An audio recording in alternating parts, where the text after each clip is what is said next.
The stars shimmered against the vast blackness of space as the U.S. frontier pushed deeper into unexplored territory.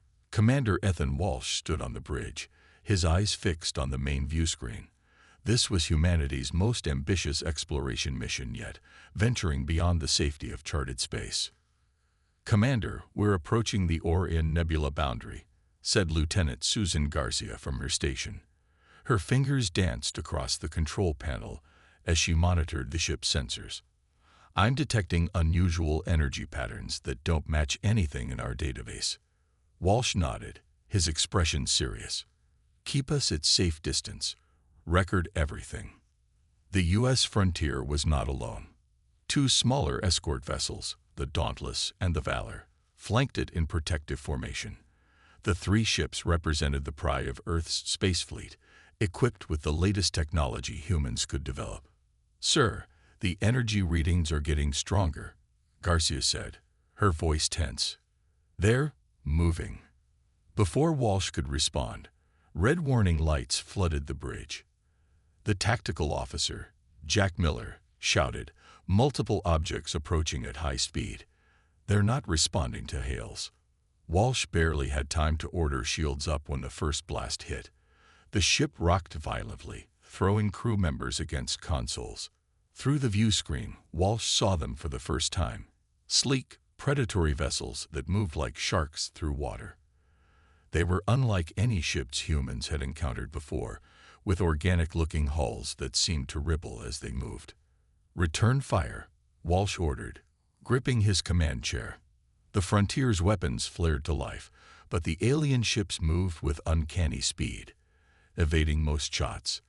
The Dauntless wasn't so lucky.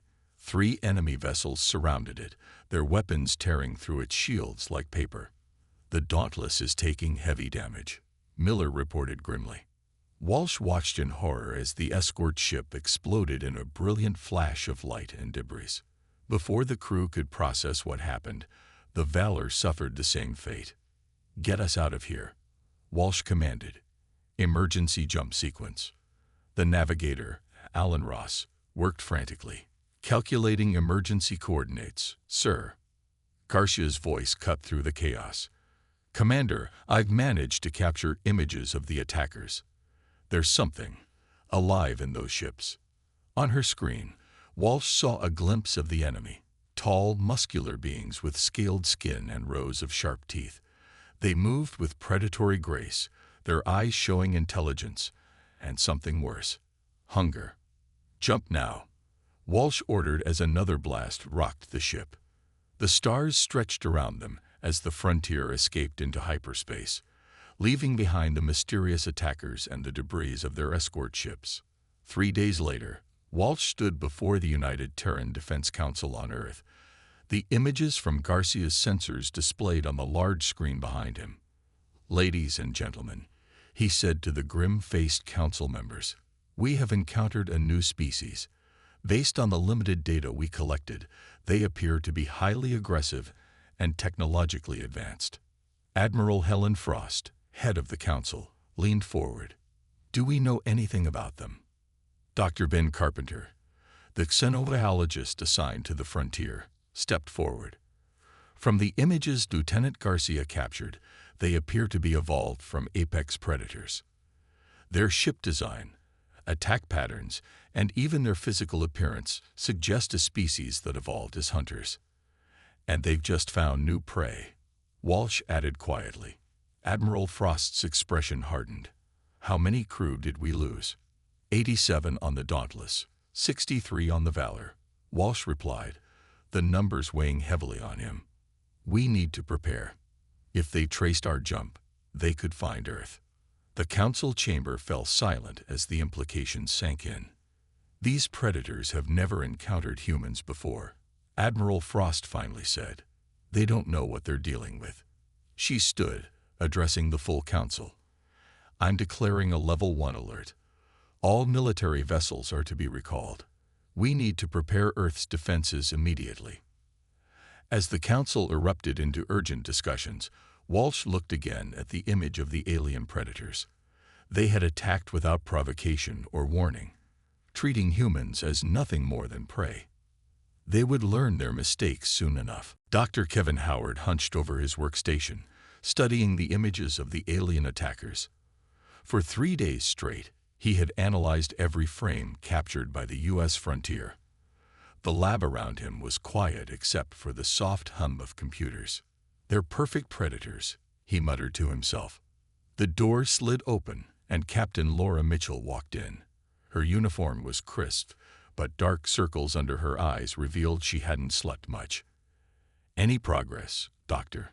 she asked. Howard pointed to his screen. "These beings, which I'm calling the Crawl based on the sound pattern in their communications, evolved from apex predators. Look at these jaw structures, the muscle density, the claw-like appendages. They're built to hunt." Mitchell nodded. "That matches what I've been finding. I've interviewed refugees from 7 different systems. All tell the same story. The Crawl arrive, they hunt, they conquer. No mercy, no prisoners unless they need information." "How many species have they attacked?" Howard asked. 17 known species. No defeats. Ever. Mitchell's voice was grim. "They consider all other life forms as prey." The lab door opened again. A tall, slender alien with pale blue skin entered, escorted by security officers.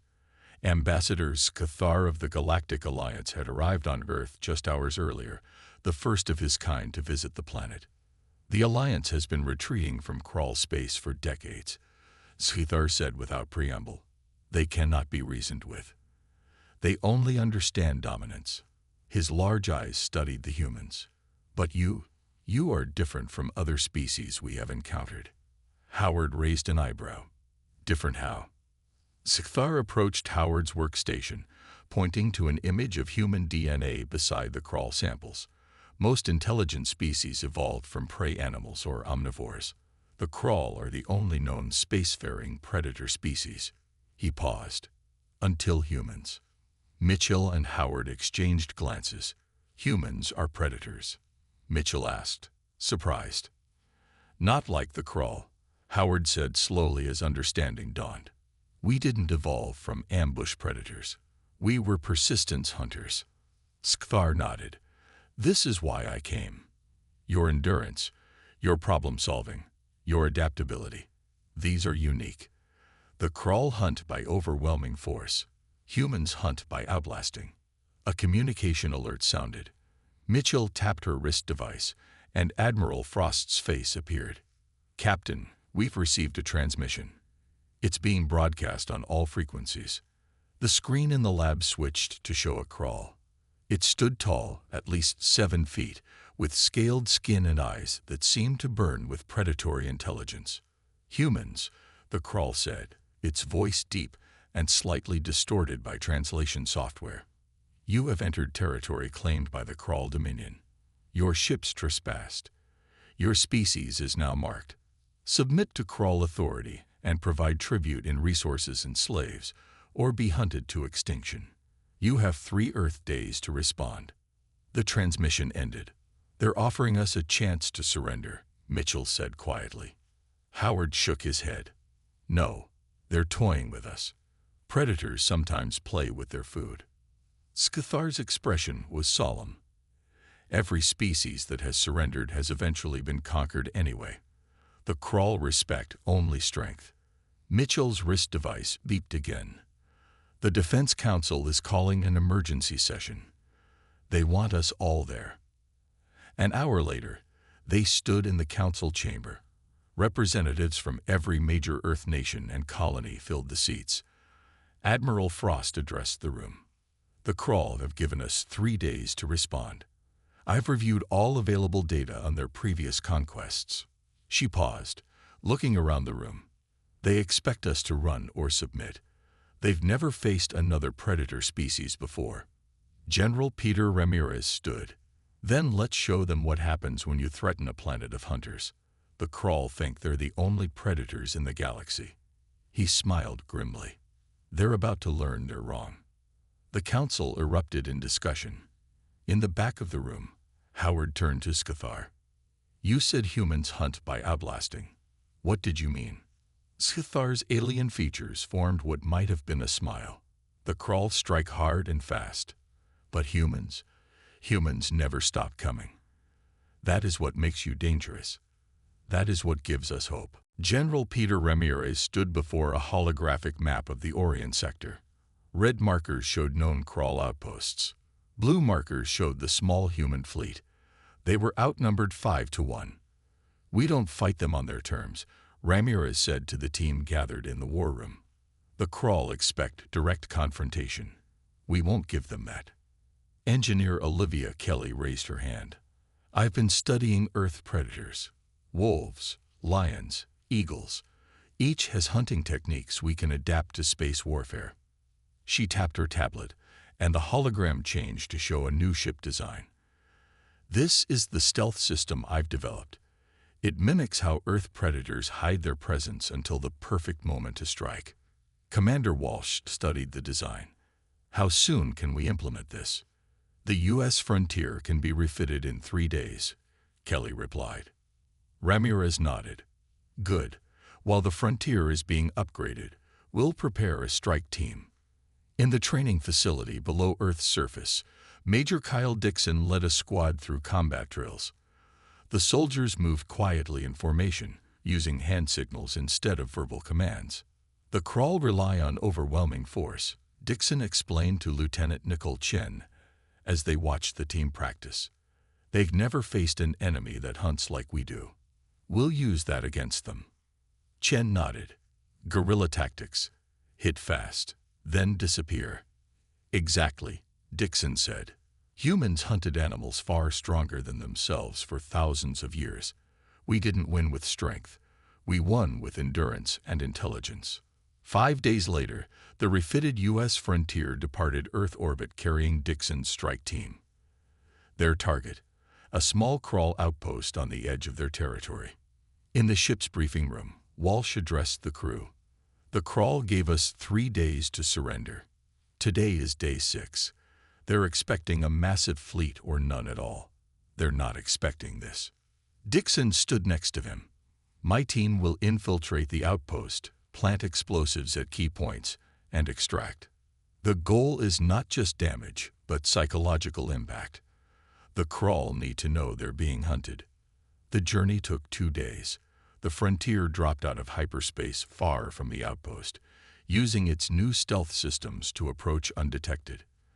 From the bridge, Walsh watched as Dixon's team boarded their small craft. "Good hunting," Walsh said as the craft departed. Dixon's team approached the asteroid-based outpost using the shadows and debris fields for cover. Their craft, painted matte black with heat-absorbing materials, was nearly invisible to sensors. "Remember," Dixon told his team, "move like predators, not prey." The crawl outpost was a sprawling complex built into a large asteroid. Security was minimal. The crawl had never needed to worry about being attacked. Dixon's team entered through a maintenance airlock. Inside, they moved silently through dimly lit corridors. They placed explosives at power junctions, communication arrays, and weapon systems. They were nearly finished when a patrol rounded the corner. A tall crawl warrior spotted them immediately, letting out a roaring alarm call. "Plan B," Dixon ordered. "Engage and continue the mission."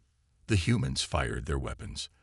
The crawl, used to prey that ran or submitted, were surprised by the direct attack. 2 fell immediately. But more crawl arrived.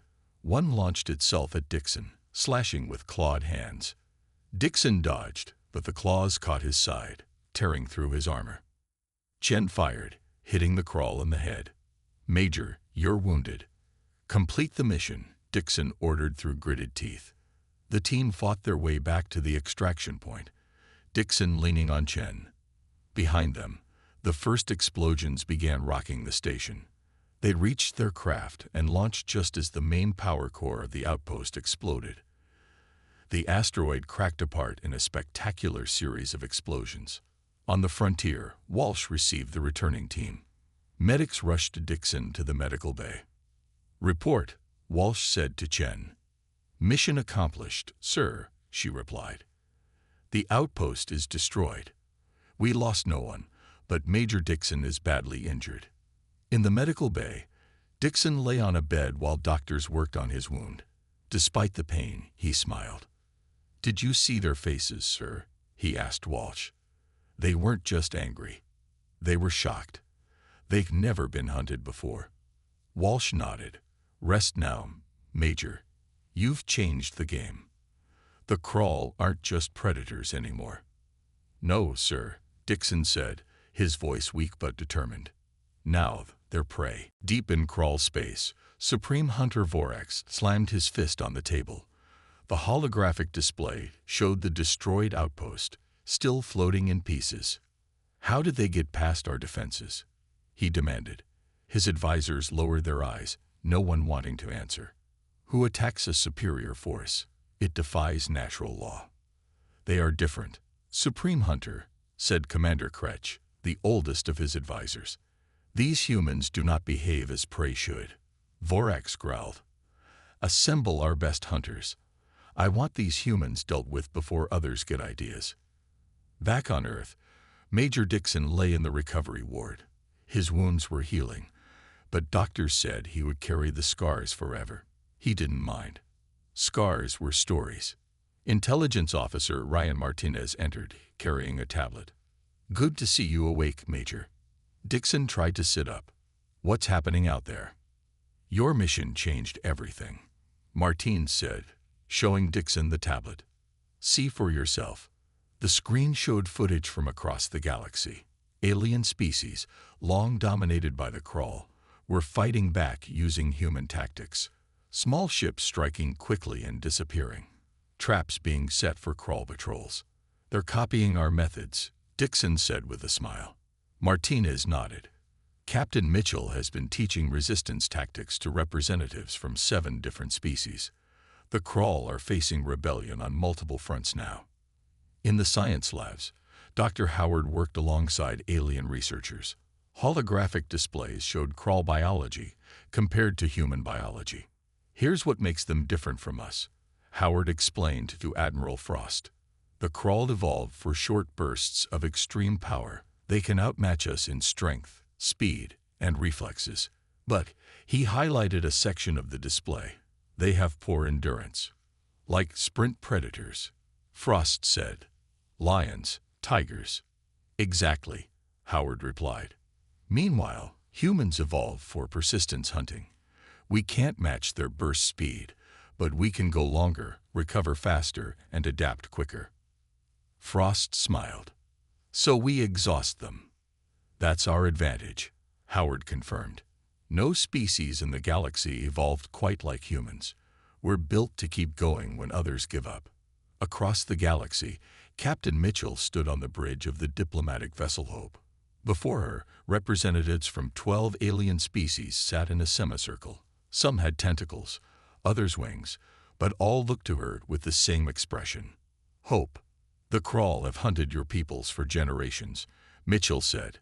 "They've convinced you that resistance is pointless, but they've never faced humans before." She activated a holographic display showing Earth. "Our planet has thousands of predator species. Humans learned from all of them. We know how wolves hunt in packs, how tigers ambush, how hawks strike from above." An alien with golden fur spoke up. "But the Crawl are stronger than all of us." "Strength isn't everything," Mitchell replied. "Humans weren't the strongest on our planet either. We survived by outsmarting stronger creatures, by working together, by never giving up." She showed them footage of Dixon's mission. "This is how we fight.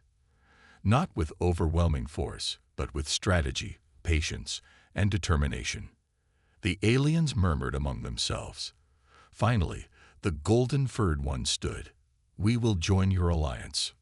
One by one, the others stood as well. The Galactic Alliance, once a scattered group of defeated species, began to reform around human leadership. On the Crawl homeworld, Vorax reviewed reports of growing resistance. For the first time in recorded Crawl history, their forces were retreating from multiple systems. "Impossible," he growled. "They are prey. Prey does not hunt predators." Kretsch, his old advisor, looked troubled. Supreme Hunter, I have studied these humans. They are not like other species. They are predators themselves, but different from us. Explain, Vorax demanded. We Crawl evolved to be the perfect killers, Kretch said. We strike with power and speed. Nothing can match us in direct combat. So how are they defeating us? Kretch's voice was low. Because they don't fight like us. They fight like something that hunts predators. For the first time in his life, Vorax felt a new sensation creeping into his mind. It took him a moment to recognize it, for no Crawl had needed to name it before. It was fear. The human fleet hung at the edge of the Proxima system. 20 ships, small compared to the Crawl armada they faced. On the bridge of the U.S. frontier, Commander Walsh studied the enemy formation. They expect us to either charge or retreat, Walsh said to his officers. We'll do neither. Lieutenant Garcia pointed to her display. Sir, I've been tracking their communication patterns. They use short, direct signals when they attack. I can predict their movements based on signal bursts. Walsh smiled. Excellent work, Lieutenant. Now we use that against them. In her lab aboard the Frontier, Engineer Kelly put final touches on her newest creation. Thousands of small drones filled the room, each no bigger than her palm. The drone swarm is ready, Commander, she reported over the comm. They're programmed with hunting patterns based on Earth's wolf packs. Walsh's voice came back. Deploy when ready. Let's show the Crawl what it means to be hunted by humans. The battle began at dawn by Earth time. The Crawl attacked with overwhelming force, their ships faster and more heavily armed. 3 human vessels fell within the first hour. But the humans didn't retreat. They spread out, forcing the Crawl to divide their forces. The small drones deployed, swarming Crawl ships and disrupting their sensors. They're trying to finish this quickly, Walsh observed as another human ship took heavy damage. They're not used to extended conflicts. Hour after hour, the battle continued. The Crawl pressed their advantage, but couldn't land a killing blow on the scattered human fleet. The humans kept moving, regrouping, then separating again. By the 12th hour, Garcia noticed a change. Sir, their attack patterns are becoming less coordinated. Their ships are slowing. They're tiring, Walsh said. This is what we've been waiting for. All ships, commence Phase 2. The human fleet suddenly changed tactics, converging on exhausted Crawl vessels. The drones swarmed in concentrated attacks, overwhelming ship after ship. A Crawl commander's voice came over the comm. What are you? Why won't you submit? Walsh didn't respond. The Crawl didn't deserve an answer. By the 18th hour, the mighty Crawl fleet was in retreat. 5 human ships had been destroyed, but 15 Crawl vessels had been disabled or destroyed. Persistence hunting on a galactic scale, Walsh said quietly as he watched the Crawl flee the system. We never let them rest. On Earth, Admiral Frost addressed the Defense Council. Behind her, a galactic map showed green lights spreading where humans and their allies had retaken systems.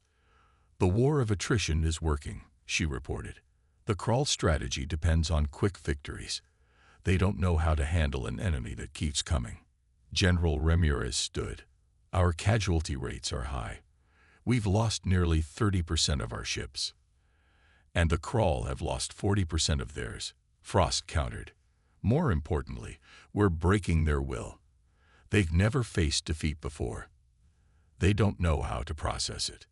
In deep space, Captain Mitchell's diplomatic vessel rendezvoused with ships from newly liberated systems. Species that had been prey to the Crawl for generations were now learning to fight back. Humans taught us that numbers and strength aren't everything, said the captain of a Zerillian vessel, his tentacles waving with excitement. We watched how your ships kept coming despite losses. We're learning to do the same. Mitchell nodded. That's the secret. The Crawl expect prey to run or submit. When we don't, it confuses them. When we keep fighting, it frightens them. Back in Crawl space, Supreme Hunter Vorax faced his council. The room was tense with an emotion Crawl rarely experienced. Doubt. Our forces report the humans use inferior technology and weaker weapons, one council member said. Yet they keep defeating us. How is this possible? They fight differently, Vorax admitted. They accept losses we would never tolerate. They fight battles lasting days, not hours. An older Krull spoke up. They hunt like the Drelk. The room fell silent. The Drelk was a legendary creature from Krull prehistory, a small pack hunter that had preyed on the ancestors of the Krull through persistence and coordination. The Drelk is extinct, Vorax growled. We hunted them to extinction. Yes, the elder said. But it took our species 10,000 years to do it. And now we face a species that hunts like the Drelk, but with starships and weapons. Vorax stared at the battle reports, his claws digging into the table. Then we must remember how we defeated the Drelk, he said finally. We will take the fight directly to their home. The Krull society was changing. For the first time in their history, they faced failure after failure. Supreme Hunter Vorax watched as his generals argued among themselves. We should pull back to our core systems, said one. No, we must crush these humans with everything we have, said another. Vorax slammed his fist down. Enough. Humans have turned the rules of war against us. Now we will show them true Krull might. We attack Earth directly. Across the galaxy, Major Allison Wright led her Special Forces team through the darkness of a Krull command station. Since recovering from his injuries, Dixon had trained new teams in his tactics. Wright was his best student. Target is ahead, whispered Sergeant Paul Green.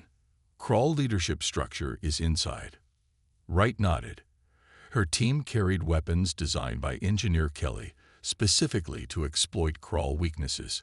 The weapons fired darts that released a compound that slowed Krull metabolism, making them sluggish and confused. Remember, Wright said, we're not here to kill. We're here to disrupt their command. The team moved silently. Unlike the first human mission against the Krull, these special forces now knew exactly how to move to avoid Krull senses. They had studied Krull biology, hunting patterns, and weaknesses for months. The command center doors opened. Inside, 12 Krull officers looked up in shock as the humans entered. Before they could react, Wright's team fired. The darts found their targets. Within seconds, the Krull officers were swaying on their feet, unable to coordinate attacks. Wright walked calmly to the main control panel. She planted the data device Kelly had given her. It would transmit Krull battle plans back to Earth. Phase 1 complete, she reported into her comm. Moving to Phase 2, her team placed small devices around the room. Not bombs, but transmitters. When activated, they would broadcast a signal that would disrupt Krull communications across 3 systems. As they finished, alarms began to sound. Wright smiled. Right on schedule. Let's move to extraction. The team fought their way out, moving like shadows through the station. 2 Krull managed to wound Green before Wright took them down. Despite his injury, Green kept pace with the team. Humans don't leave their pack behind, Wright told him as she helped him along.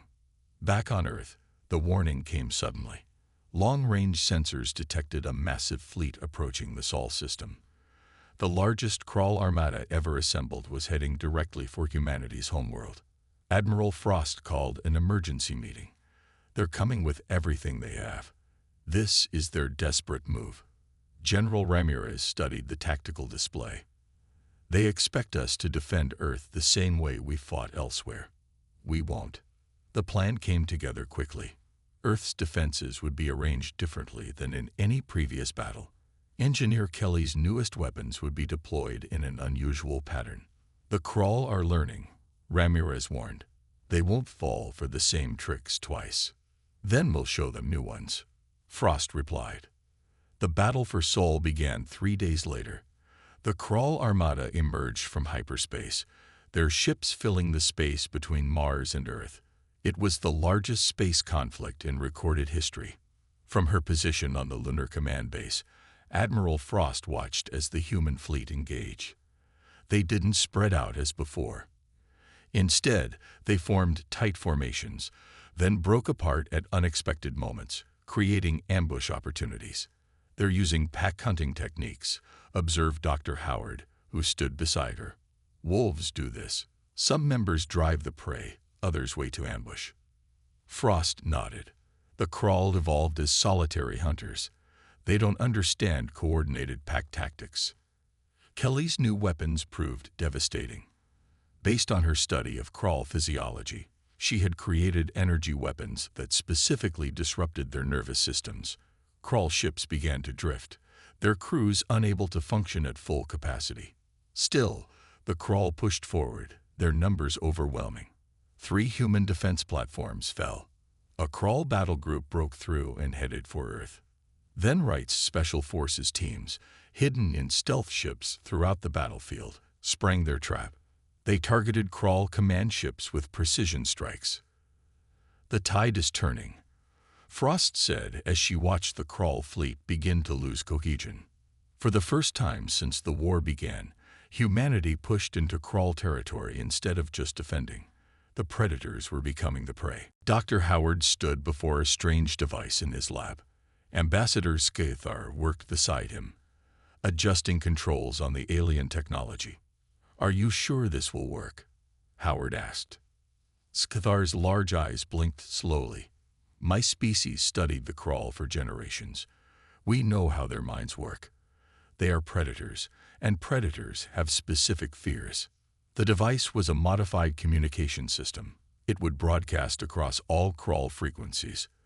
But what made it special was its content, recordings of Crawl defeats, carefully edited to emphasize their failures. Predator psychology is different from prey psychology, Howard explained to Admiral Frost when she entered the lab.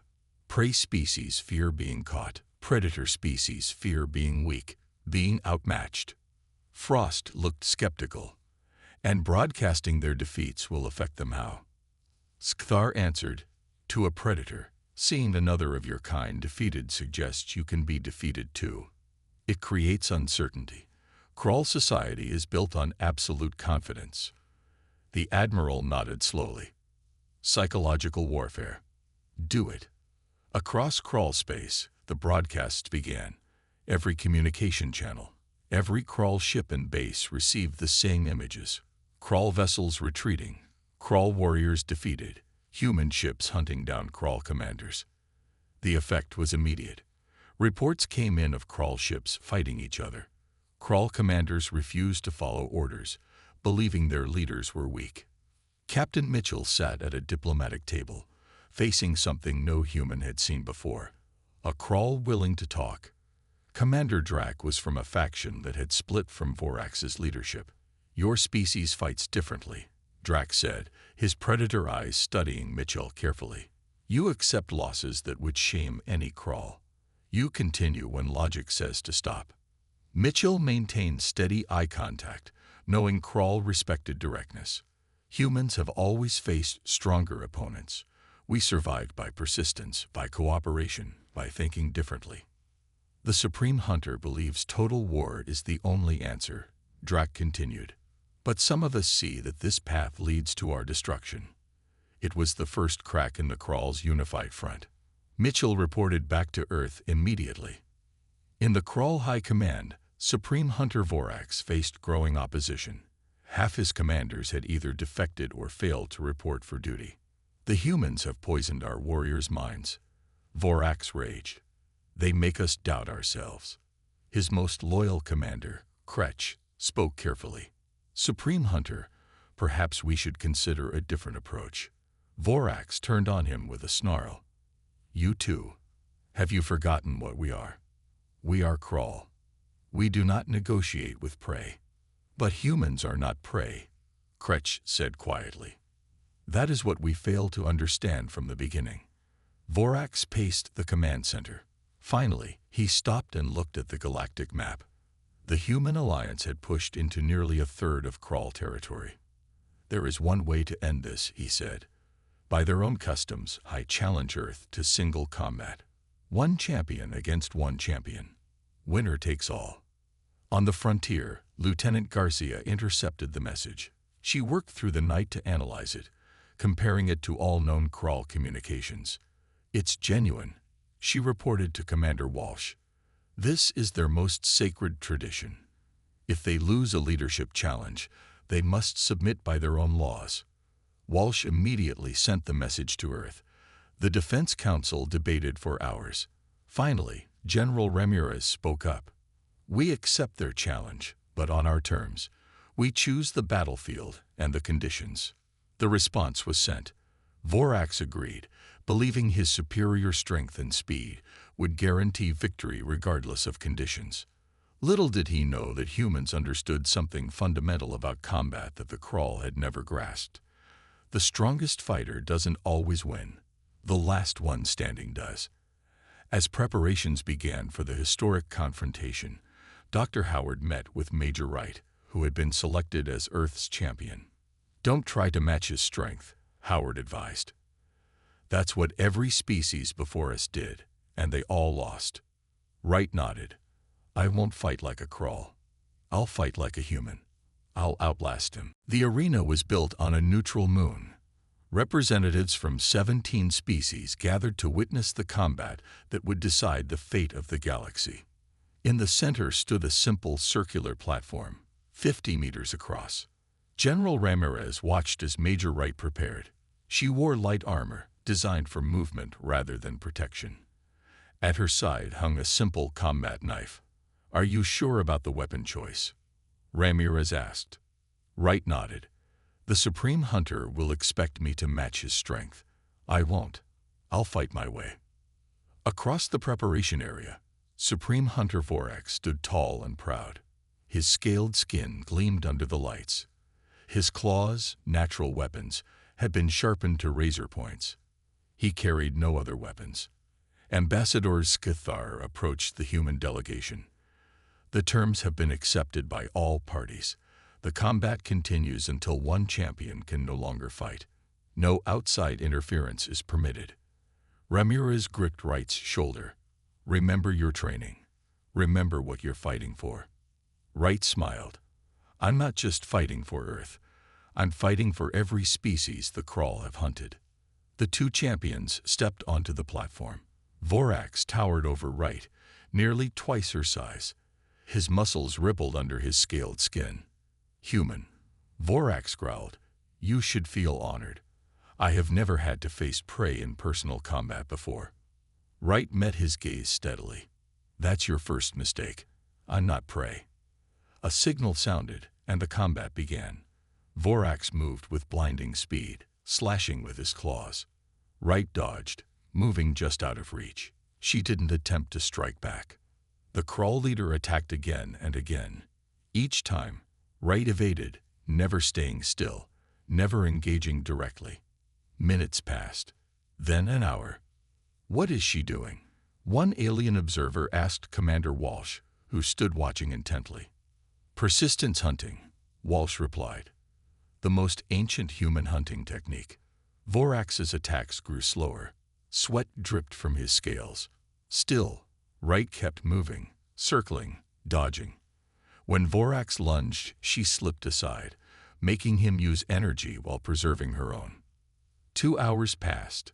Vorax's breathing became labored. His movements lost their fluidity. For the first time, Wright attacked, a quick slash with her knife that left a thin cut on Vorax's arm. The Supreme Hunter roared in anger and charge. Wright ducked under his swing and cut him again, this time across the leg.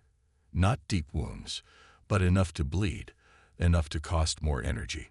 3 hours into the combat, Vorax stumbled. His legendary speed was gone. His claws swiped at air as Wright danced around him. Stand still and fight, he bellowed.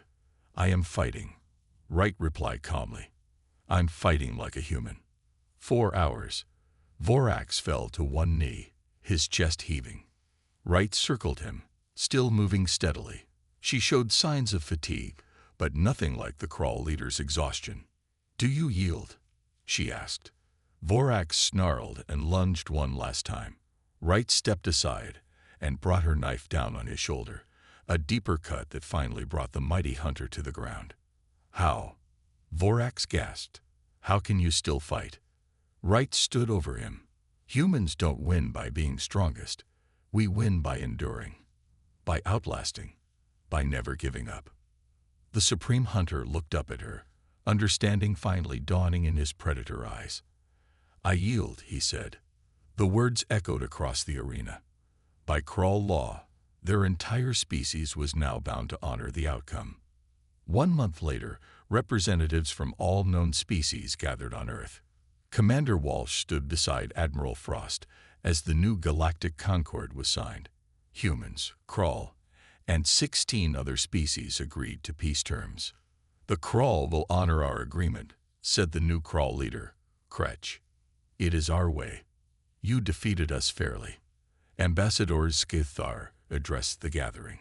For generations, the galaxy was divided between predator and prey species. Now we have learned from humans that such divisions need not define us. Walsh looked out at the diverse assembly. Humans will lead the first joint exploration mission next month. Crawl warriors will serve alongside human soldiers. Former enemies will work together. Dr. Howard smiled as he watched. The Crawl needed to learn that being an apex predator doesn't mean you always win. Sometimes, the most dangerous hunter isn't the one with the sharpest claws. It's the one that never stops coming. Right finished for him.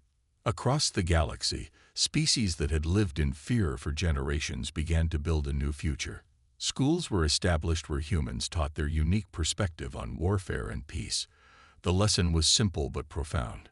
True strength wasn't in overwhelming power, but in persistence, adaptation, and cooperation. The galaxy had learned a new truth. The stars belonged not to the strongest, but to those with the will to endure.